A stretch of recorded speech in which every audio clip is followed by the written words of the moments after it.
Everybody, it's Dr. Carl Bush here from Dynamic Performance and Rehab, and I wanted to give our first educational video about something that's very important and is a hot trending topic in the strength and conditioning world, physical therapy, rehab world, and the topic is breathing. So it's something very important. You do it 20,000 times a day, but if you're not doing it efficiently and effectively, then it could manifest itself in other symptoms, tightness, pain down the road.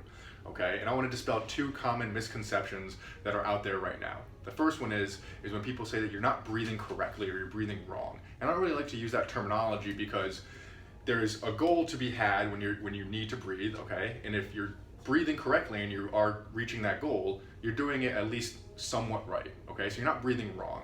The other thing is that you're not using your diaphragm to breathe. And I just kind of laugh when people say that because they must not really know anatomy that well. Because no matter what, you are using your diaphragm to some extent whenever you take a breath in and whenever you take a breath out. The only times when you wouldn't be using your diaphragm is if you had some sort of neurological condition and you'd actually probably be on a respirator or you'd probably be actually dead. So that's kind of good thing that you are using your diaphragm at least. So, but if you're not using your diaphragm, you're not breathing efficiently, here's kind of the anatomy of what happens. In a normal diaphragm, we have this dome position, okay? And it kind of looks like a hot air balloon. And so when you breathe in, the diaphragm goes down. When you breathe out, the diaphragm goes up, okay? We want as much movement as the diaphragm as possible because that means that you're creating the pressure difference and you're moving a lot of air properly.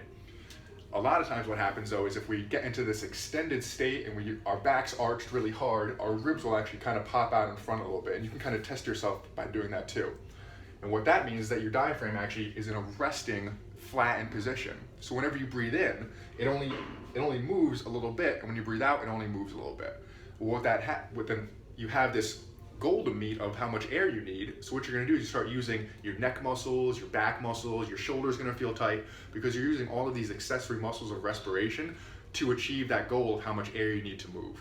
What we want to do is we want to create this rib position where it's more down and depressed so that your diaphragm is resting in this dome position, and it's a more effective, easier breath in, it's a more effective, easier breath out, and that you're moving air properly. You don't have to use all these extra muscles and feel all that extra tension. Okay, if you have any questions, shoot us a text, give us an email, and I'm going to show you a little video of how to kind of reset your diaphragm, and it should be something that should change things pretty easy. All right, hope you have a good day.